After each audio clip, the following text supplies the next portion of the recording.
जय हिंद प्यारे साथियों, स्वागत है आप सभी का एक बार फिर से खोटा किंग ऑफिशियल पे।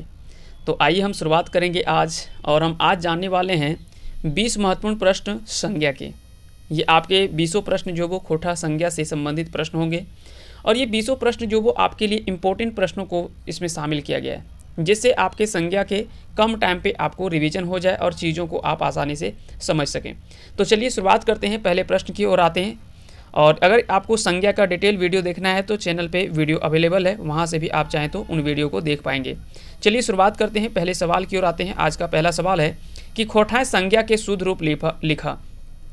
तो खोटा में संज्ञा को अगर शुद्ध रूप से लिखना हो तो या तो फिर हम इस तरह से संज्ञा लिखते हैं या तो फिर संज्ञा लिखते हैं, है ना, या तो फिर संज्ञा लिखते हैं या तो फिर संज्ञा लिखते हैं। ये दोनों तरह से हम इस संज्ञा को जो है वो खोटा में लिख सकते हैं। तो इसका सही आंसर जो हो जाएगा ऑप्शन डी, इसका राइट आंसर हो जाएगा। अब सवाल उठता है कि आखिर में संज्ञा कहते किसे हैं। चलिए शुद्ध रूप तो आपने बता दिया कि संज्ञा इसे कहते हैं, लेकिन किसी स्थान, व्यक्ति, है ना, ये सभी का बोध कराए तो उसी को स्थान, व्यक्ति का बोध कराए, नाम का बोध कराए, वो सभी जो वो संज्ञा कहलाते हैं। नाम एक लाइन में अगर बोलना हो तो नाम के रूप में अगर बोलें तो जो भी नाम होता है उसको हम संज्ञा के रूप में शामिल कर सकते हैं। लेकिन ऐसा नहीं कि केवल नाम को ही हम इसमें शामिल करते हैं, स्थान को भी शामिल करते हैं, व्यक्ति को शामिल करते हैं। तो ये सभी नामों को हम क्या कि संज्ञा के रूप में शामिल करते हैं। आगे बढ़ते हैं अगले सवाल की ओर। अगला सवाल है कि नाम कर प्रयोग करल जाए। तो नाम का प्रयोग जो वो कहाँ पे किया जाता है, तो संज्ञा के रूप में किया जाता है ना, संज्ञा में किया जाता है। तो आगे बढ़ते हैं, अगला सवाल देखते हैं। अगला सवाल है कि संज्ञा कई गो भेद है। तो संज्ञा के कुल कितने भेद होते हैं? संज्ञा के 5 भेद होते हैं। कौन कौन से? व्यक्तिवाचक संज्ञा, जिसको हम खोटा में व्यगतवाचक संज्ञा बोलते हैं, है ना, व्यगतवाचक संज्ञा, जायतवाचक संज्ञा यानी जातिवाचक संज्ञा। उसके बाद है दरैववाचक संज्ञा। दरैववाचक संज्ञा या तो फिर इसे चीज वस्तुवाचक संज्ञा भी कहा जाता है, चीज वस्तुवाचक संज्ञा भी कहा जाता है। तो उसके बाद एक हम बोलते हैं भाववाचक संज्ञा, चौथा हो गया भाववाचक संज्ञा, और पांचवा जो होता है वो है गोठवाचक संज्ञा, जिसको हम कहते हैं समूहवाचक संज्ञा, है ना। तो ये 5 जो है वो संज्ञा के भेद हैं। व्यगतवाचक, है ना, यहाँ से क्लियर हो गया। व्यक्तिवाचक संज्ञा, जातिवाचक संज्ञा, द्रव्यवाचक संज्ञा या चीज वस्तुवाचक संज्ञा, और चौथा हो गया भाववाचक संज्ञा, पांचवा हो गया गोठवाचक संज्ञा या समूहवाचक संज्ञा। तो ये संज्ञा के जो है वो 5 भेद हैं। व्यक्तिवाचक संज्ञा किसे कहते हैं? तो जब हम व्यक्तिवाचक संज्ञा की बात करते हैं, सबसे पहला जो आता है वो है व्यगतवाचक संज्ञा। तो व्यगतवाचक संज्ञा किसी व्यक्तिगत नाम के बारे में जिक्र करें, है ना, किसी व्यक्तिगत स्थान का नाम बात करें, किसी व्यक्तिगत व्यक्ति का नाम बात करें, किसी व्यक्तिगत स्थान का बात करें, तो उसे हम क्या कहते हैं? व्यक्तिवाचक संज्ञा कहते हैं। जैसे एक बात हमने लिखा, एक जगह पे हमने देश लिखा और एक जगह पे हमने क्या किया? भारत लिख दिया। तो यहाँ पे ये दोनों में अंतर आपको समझ में आ रहा होगा। ये देश से क्या है कि पूरे देश जाति को ये बता रहा है, यानी देश यहाँ से स्पष्ट नहीं हो पा रहा है किस देश की बात की जा रही है। लेकिन जब हम भारत लिखते हैं तो भारत से यहाँ पे स्पष्ट हो जा रहा है कि ये हमारा देश, ये हमारे देश भारत की बात की जा रही है। तो ये व्यक्तिवाचक संज्ञा यानी ये व्यक्तिगत नाम है, तो ये व्यक्तिवाचक संज्ञा हो जाएगा। लेकिन देश की बात करें तो यहाँ देश जो है वो सभी देशों का एक जाति पता चल रहा है। ठीक उसी प्रकार से हम क्या है, हमने लिखा एक एग्जाम्पल के रूप में लिखा लड़का। एक तरफ हमने लड़का लिखा, एक तरफ हमने क्या लिखा? रोहन लिखा। अब देखिए दोनों में अंतर समझिए। लड़का यहाँ पे क्या है कि पूरे एक समस्त जाति को बता रहा है, लड़का जाति, है ना, तो ये जातिवाचक संज्ञा हो गया। जबकि रोहन बोले तो ये किसी व्यक्तिगत नाम के बारे में बात किया जा रहा है, तो ये व्यक्तिवाचक संज्ञा हुआ, यानी रोहन जो है वो व्यक्तिवाचक संज्ञा हुआ। क्लियर हो गया। एक और एग्जाम्पल लिखते हैं। जैसे हमने लिखा नदी, एक तरफ हमने लिखा नदी, एक तरफ हमने लिखा दामोदर, एक तरफ हमने क्या लिखा? दामोदर। तो यहाँ से एक तरफ नदी है तो ये पूरे नदी जाति को बता रहा है, तो ये जातिवाचक संज्ञा हुआ। जबकि इसमें एक व्यक्तिगत नाम आ रहा है, दामोदर नदी के बारे में बात किया जा रहा है, किसी व्यक्तिगत नाम की बात की जा रही है, तो ये जो होगा वो व्यक्तिवाचक संज्ञा होगा। तो क्या जातिवाचक संज्ञा और व्यक्तिवाचक संज्ञा में आप सभी को स्पष्ट हो गया कि किसे कहते हैं? बिल्कुल, यहाँ से अब जो वो आपको दिक्कत नहीं होगा। इसके अलावे जितने भी जैसे जानवर जाति बोलते हैं ना, गरु जात, तो वहाँ पे जो है घोड़ा वगैरह जो भी जानवर का वहाँ पे नाम आता है, फूल के नाम आते हैं, पक्षी के नाम आते हैं, वो सभी जो वो जातिवाचक संज्ञा के अंदर ही आता है। बाकी के राज्यपाल, मुख्यमंत्री, ये सब जितने भी सरकारी पद है, ये सभी पद भी जो वो व्यक्तिवाचक संज्ञा के अंतर्गत माफ़ कीजिएगा जातिवाचक संज्ञा के अंतर्गत आता है। जबकि व्यक्तिगत रूप से जिसके बारे में बात हो तो वो जो है वो व्यक्तिवाचक संज्ञा कहलाएगा। तीसरा इसमें संज्ञा था समूहवाचक संज्ञा या गोठवाचक संज्ञा। तो गोठवाचक संज्ञा जहाँ पे भीड़ भाड़ की बात की जा रही है, तो वहाँ पे जो है वो जहाँ पे एक समूह की बात की जा रही हो, जैसे मेला, बाजार, सेना, तो ये सभी जो वो क्या कहलाएंगे, समूहवाचक संज्ञा, या इसको हम खोटा में गोठवाचक संज्ञा कहते हैं। चीज वस्तुवाचक संज्ञा क्या हुआ, जिसको हम द्रव्यवाचक संज्ञा कहते हैं, इसको हम खोटा में चीज वस्तुवाचक संज्ञा कहते हैं, है ना। या तो फिर इसे चीज वस्तुवाचक या तो फिर इसे द्रव्यवाचक संज्ञा भी बोल सकते हैं। द्रव्यवाचक संज्ञा इसे कहते हैं जैसे सोना चांदी जिसको हम माप या तौल सकते हैं, उसे हम क्या कहते हैं, वो सभी जो वो द्रव्यवाचक संज्ञा के अंतर्गत आता है, चीज वस्तुवाचक संज्ञा के अंतर्गत आता है।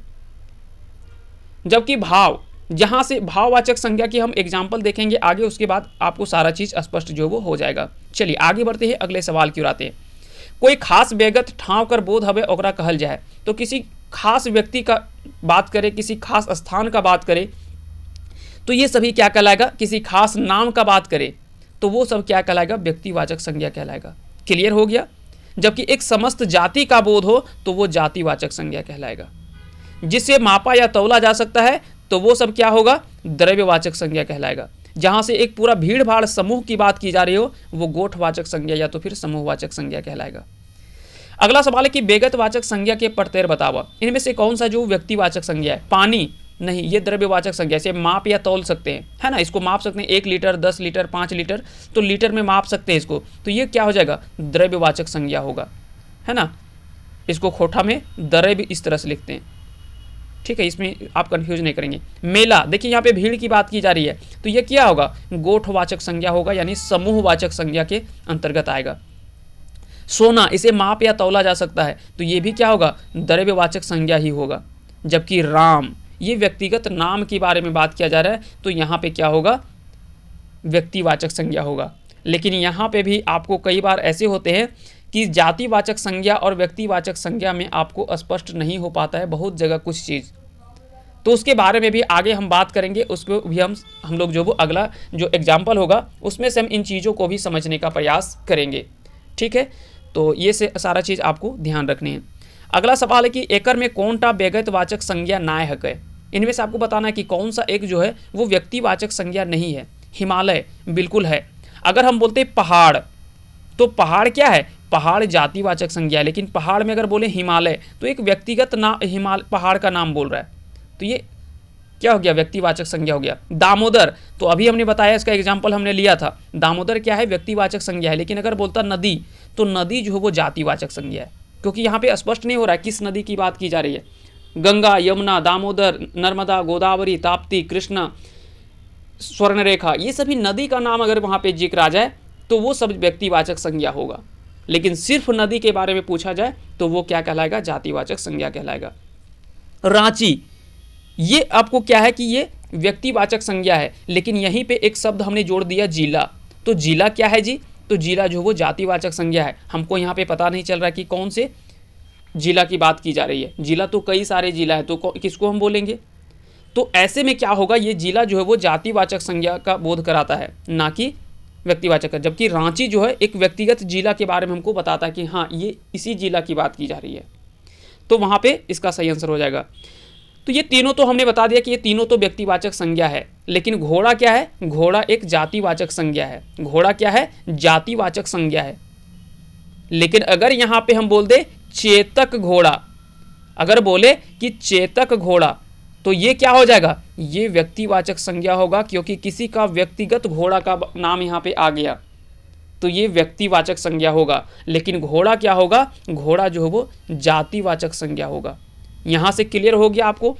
चलिए आगे बढ़ते हैं। जैसे अगर बोले कि बैल, जैसे हमने बोला बैल, तो बैल यहाँ पे क्या है कि जातिवाचक संज्ञा है। लेकिन जैसे हमने बोल दिया हीरा मोती, हीरा मोती बैल, तो ये क्या होगा, ये व्यक्तिवाचक संज्ञा होगा हीरा मोती बैल जो होगा, क्योंकि ये किसी व्यक्तिगत बैल के बारे में बात किया जा रहा है, वो किसी से अलग नहीं है और किसी के बारे में नहीं बता रहा है, उसके जैसा और कोई नहीं है, वो अकेले है।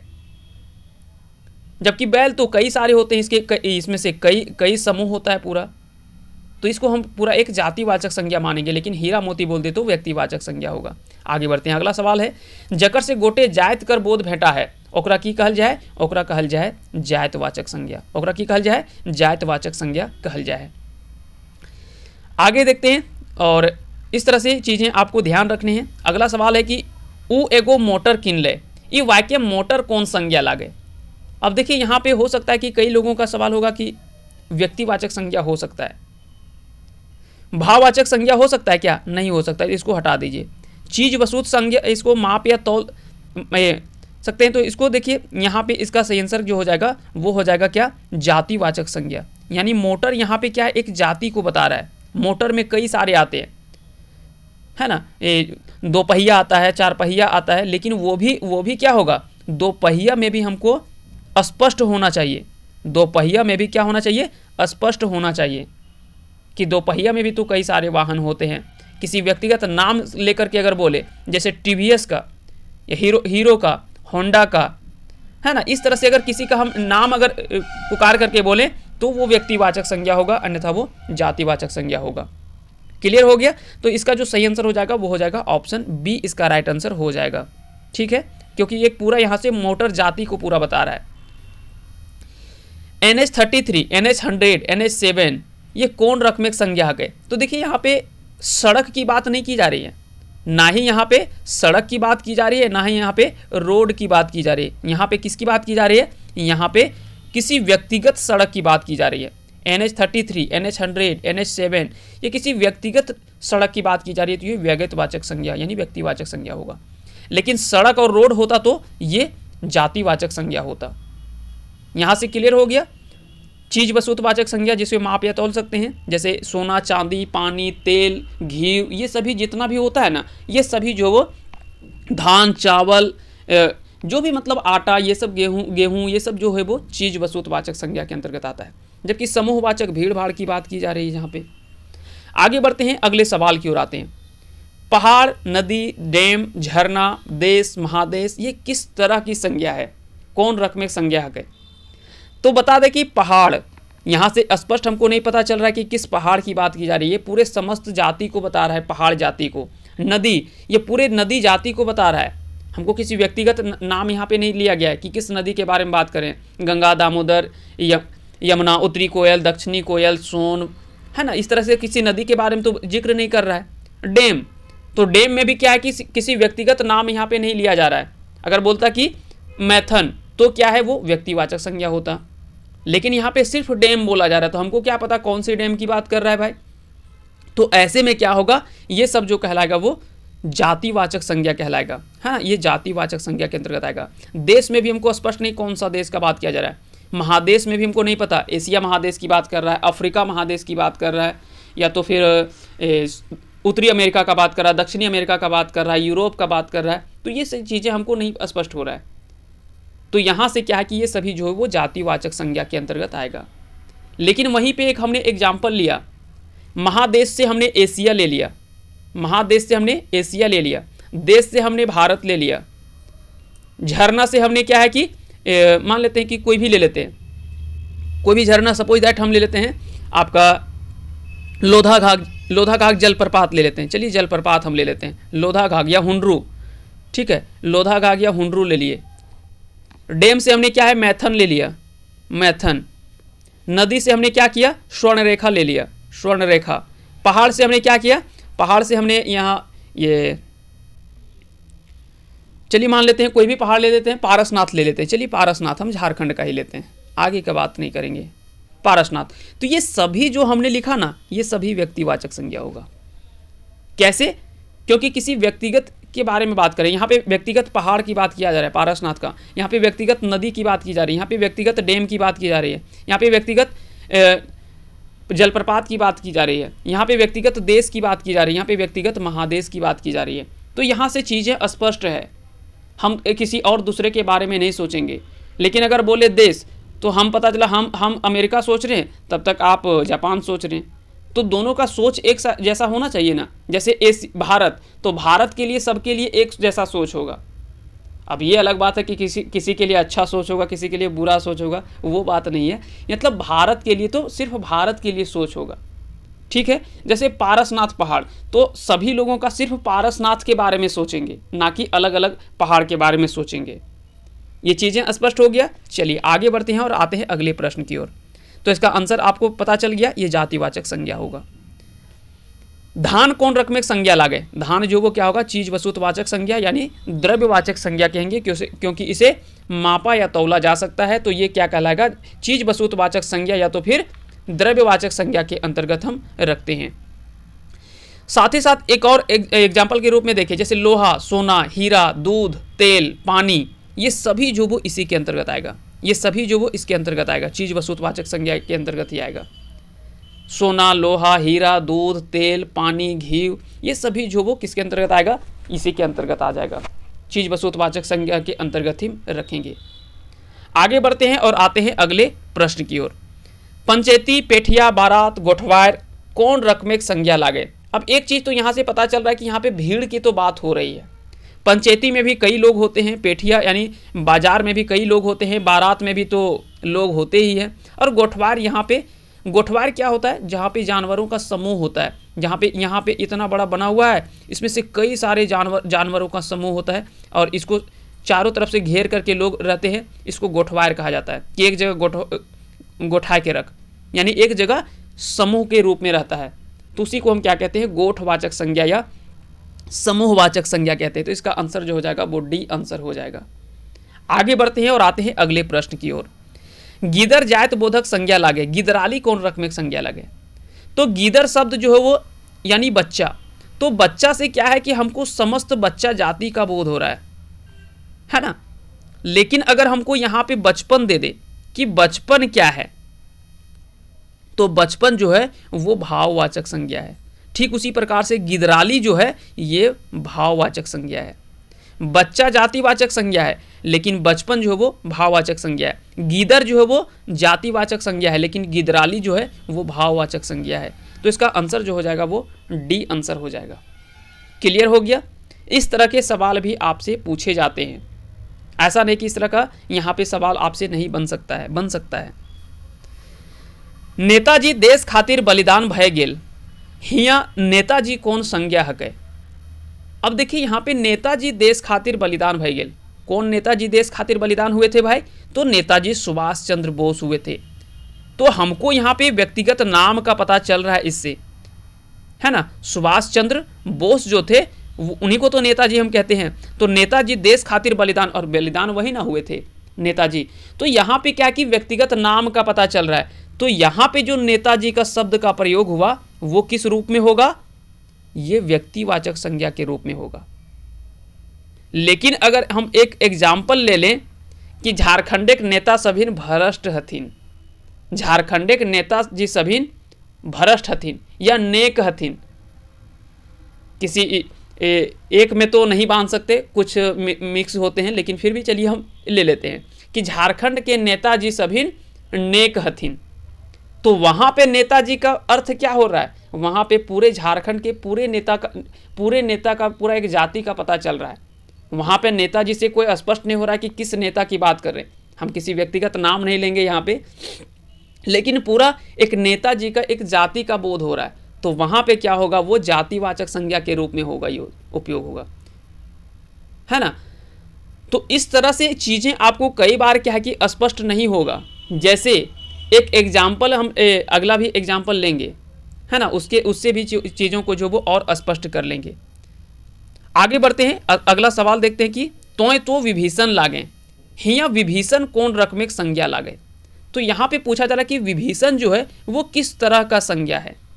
तो बोलेंगे ये तो विभीषण किसी व्यक्तिगत नाम है, और यहाँ से विभीषण के बारे में नाम पता चल रहा है, लेकिन यहाँ पे ये व्यक्तिवाचक संज्ञा नहीं होगा। ये माफ़ कीजिएगा, व्यक्तिवाचक संज्ञा जो है वो ये नहीं होने वाला है। ये क्या होगा? ये जातिवाचक संज्ञा होगा। क्यों जातिवाचक संज्ञा होगा? यहाँ पे एक जो अर्थ इसका निकल रहा है ना कि तोय तो विभीषण लागे, यानी घर फोड़िया, एक यहाँ पे उस सारे लोगों को यहाँ पे इंगित कर रहा है जो लोग अपने भाई को धोखा दिए हैं, जो लोग जो वो अपने घर का मतलब ये घर के भेदी लंका ढाए, एक कहावत है ना, इस तरह से।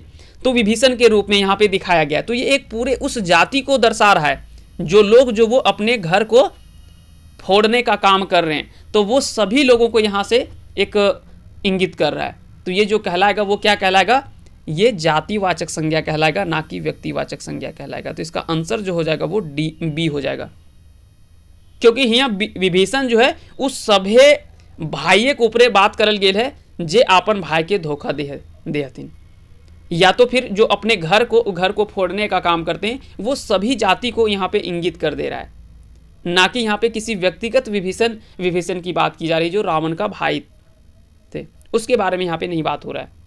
तो ये सारी चीज़ें आपको पता चल गया। ठीक उसी प्रकार से कि हाँ जानो ये तुम तो बड़ा हरिश्चंद्र लागे, तो वहाँ से क्या पता चल रहा है, हरिश्चंद्र जो है वो वहाँ पे एक उस समस्त जाति को बताता है जो लोग सत्यवादी होते हैं, है ना। वहाँ पे हरिश्चंद्र जो है वो एक सत्यवादी के बारे में वहाँ पे उस सभी जाति को इंगित करता है जो लोग सत्यवादी होते हैं।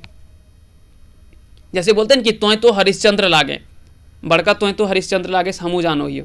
तो वहाँ पे क्या कि हरिश्चंद्र जो है वो किसी व्यक्तिगत राजा हरिश्चंद्र के बारे में बात नहीं कर रहा है, वहाँ पे उस सभी जातियों को इंगित कर रहा है, बोध कराता है, जो कि जो लोग जो वो झूठ नहीं बोलते, सदा जो वो सत्य के साथ खड़े रहते हैं, है ना।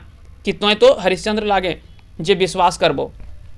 तो वैसे में क्या होता है कि हरिश्चंद्र वहाँ पे जो होता है वो जातिवाचक संज्ञा के रूप में होता है। अगला सवाल है कि एकर में कौन शब्द जातिवाचक संज्ञा ना लगे। आपको बताना है कि कौन सा जातिवाचक संज्ञा नहीं है। राज्यपाल बिल्कुल है, राज्यपाल जो भी पद होते हैं, सरकारी पद होते हैं, वो जातिवाचक संज्ञा ही होता है। लेकिन यहाँ पे बोलता है रमेश बैस, तो यहाँ पे क्या हो जाएगा, ये व्यक्तिवाचक संज्ञा हो जाएगा, क्योंकि एक व्यक्तिगत राज्यपाल के बारे में बात किया जा रहा है। घर से कुछ पता चल रहा है क्या, नहीं, किसी का भी घर, यहाँ से घर से एक जाति का पता चल रहा है कि घर होता है, तो यहाँ पे ये भी नहीं होगा, ये भी जातिवाचक संज्ञा ही होगा। अलमारी भी जो है वो जातिवाचक संज्ञा होगा। लेकिन मेला जो है वो क्या है, मेला जो है वो गोठवाचक संज्ञा है, यानी समूहवाचक संज्ञा है। तो इसका आंसर जो हो जाएगा वो क्या हो जाएगा, ऑप्शन सी इसका राइट आंसर हो जाएगा। अगला सवाल है कि भाई बहन दादा ये सब कौन रकम में संज्ञा लागे। तो जितने भी रिश्तेदारी वगैरह के शब्द है ना, ये सभी जो वो जातिवाचक संज्ञा के अंतर्गत आते हैं। तो इसका जो सही आंसर हो जाएगा वो क्या होगा, ऑप्शन बी इसका जो वो सही आंसर हो जाएगा। चलिए आगे बढ़ते हैं और आते हैं अगले सवाल की ओर।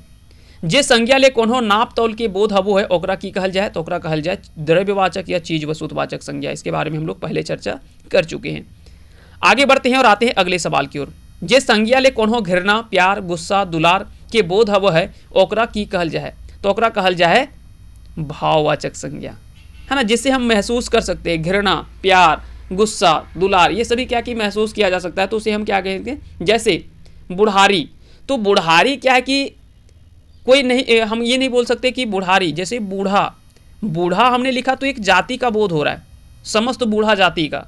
लेकिन बुढ़ारी अगर हम बोलते बुढ़ारी क्या है, तो बुढ़ारी जो है वो भाववाचक संज्ञा है, क्योंकि यहाँ से एक हमको महसूस हो रहा है किस चीज़ का, वो समस्त मतलब बूढ़ापन का मतलब एक कह सकते ना कि आपके नज़र के सामने एक बुढ़ारी का पूरा पिक्चर आपके सामने आ गया होगा, उस चीज़ को आप महसूस कर पा रहे हैं बुढ़ारी को।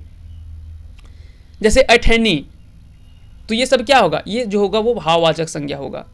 उसके अलावा अच्छाई चौड़ाई लंबाई ऊंचाई ये सभी जो वो क्या है, भाववाचक संज्ञा है।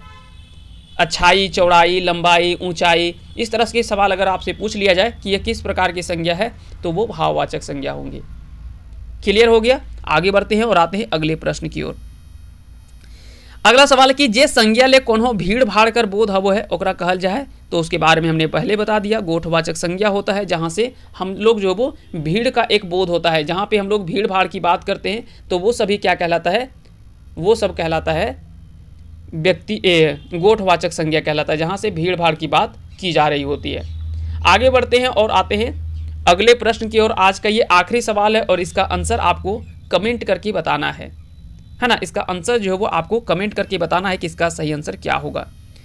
मैतैनी इतरैनी चमकैनी मलकैनी कुरचनी धधैनी होगा यहाँ, है ना, धधैनी। इस तरह से थोड़ा टाइपिंग मिस्टेक है, धधैनी।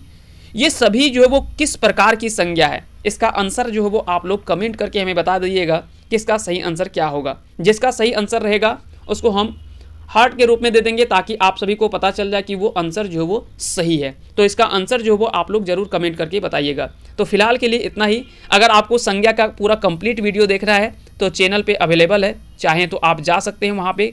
ग्रामर सेक्शन में जाइएगा, थ्योरी सेक्शन में देखना है तो थ्योरी भी पड़ा हुआ है, वीडियो बना हुआ है। और फिर से आपको एक नए तरीके से शुरुआत होने वाला है खोटा ग्रामर का, फिर से एक नया शुरुआत होगा।